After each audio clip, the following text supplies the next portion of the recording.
Welcome back to DIVA Magazine Inc. and we're here with Martha Lewis, and she's going to share with us her amazing story with being a breast cancer survivor. So Martha, welcome. Thank you. Okay, so we just going to start off with just trying to find out what was your experience with dealing with breast cancer when you discovered that, oh my gosh, I have breast cancer. Yes. What happened is it was self-discovered. I examined myself and found a mass, so I went to the doctor to make sure that it was what I was feeling. And in the midst of all of that, they did a biopsy. And the biopsy came back that I did actually have breast cancer. So at this time, I'm saying to myself, why me? Because it was at a point where I thought I was the happiest in my life, at that time. And the first thing that came to my mind, oh, I'm gonna die. But reality set in, and it's like, well, you're gonna do that anyway.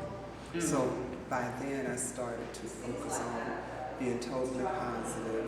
I was already a positive person, but really focused more on being positive.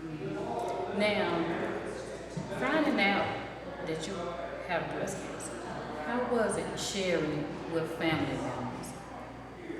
My husband, who's my best friend and close companion, he couldn't believe it and I couldn't either, because at the time I worked out 5 days a week. I ate properly, a vegetarian. I did all of the alternatives, methods as well, and it was just a shock to us. It was a shock. Okay, so you had the support of your husband and telling family members. I mean, everybody coming together. Was it hard just sharing it with close family members, other than your husband? Well, I'll put it like this. I really didn't share it with my father because he was a worrywart. My mother's deceased. But my family in the community, I had support. I never did have to go to a support group with the hospital. But the community, the family that I had joined while I was out doing my dancing and my drumming, all of these things, they were the major support, and they supported me. Okay. Now, with some women, the fear of losing their hair, the medication, weakening them, not being active like they used to be. I mean, any thoughts like that come in your mind? At first it did, about losing my hair, but once I lost my hair, it was like, oh, I still love me. Okay. I still love me. And I would sport my bald head. I had a wig. I would put a wig on when I had to go to work. But when I go to the beach, I would have my bald head. Okay.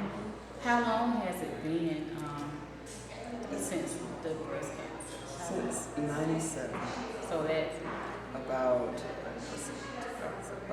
14 years being a survivor? Well, I've passed surviving, I'm thriving. Okay. I'm thriving. And I'm sure our divas would love to hear that. Yeah, I'm thriving rather than surviving. Okay, and you was always, because I have known you for a long time. Yes. And you have been such a mentor to me. Thank Spiritually, you. I mean, just mentally, everything. Thank you. And just sharing with our divas here, your journey that you're on now and been on, and what you're doing now, being a breast cancer survivor, and just staying active. Yes, you have to stay active. But first of all, with having the breast cancer, I did my research. I learned about the other modalities that I could use to help me with the breast cancer and everything. And that was number one. I was always a vegetarian, not a vegan. I would eat fish or chicken, or limit my intake to that, to maybe once a week, but mostly vegetables, proteins, fresh juices and things like that. And I've always been a person that loved drumming and dancing. Drumming and dancing. Drumming She and plays dancing. the drums. I play the drums, and I play the shakerette. At one point, my husband told me that I was the noisiest person that he know because of me playing all of these different instruments. And just exercising and continuing my life while I was going through this. At some point, when I would have to go in for my treatment, for that day I would be weak, but my body was in such good health that it would bounce back to where I could go and function and be. Okay. Is it anything that you can share with some of our divas that's just got the news? I mean, and just thinking it's the end for them. I would suggest that they get a second opinion, that they continue to love themselves, have the support of family or close friends. Family meaning it can be your family you were born in or your family in the community. Eating properly, doing things that you enjoy. And I have a saying that I'm doing what's called living. Yes. I'm not sitting back waiting for someone to come and say, oh, well, let's go do this or let's go do that. You have to get out and be positive and be surrounded by positive people. Because sometimes even your family members can be negative. In a time like this? Yes, they can be negative. So what you want to do is just let them know, hey, I don't need any negativism now. Yes. I need to be around positive people. And if you can't be positive for me at this time, then I need to move on to where I can find someone that's going to be positive. Now I'm 42. I know I'm late, but I got my first mammogram last year. I was scared, I was nervous, but everything came out okay. And I'm due again next month, November next month.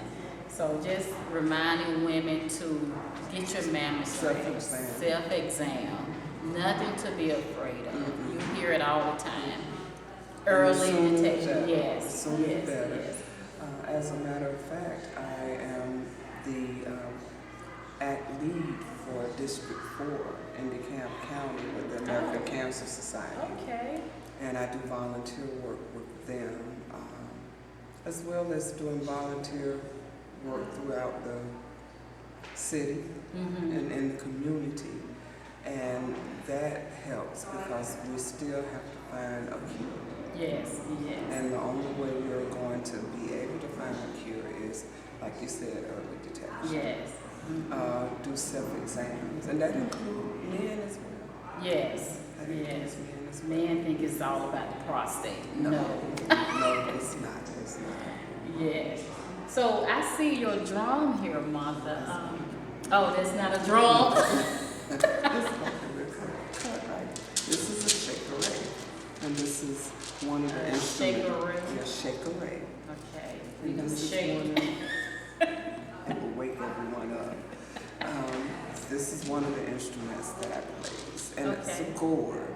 Okay. And this part is called a shirt.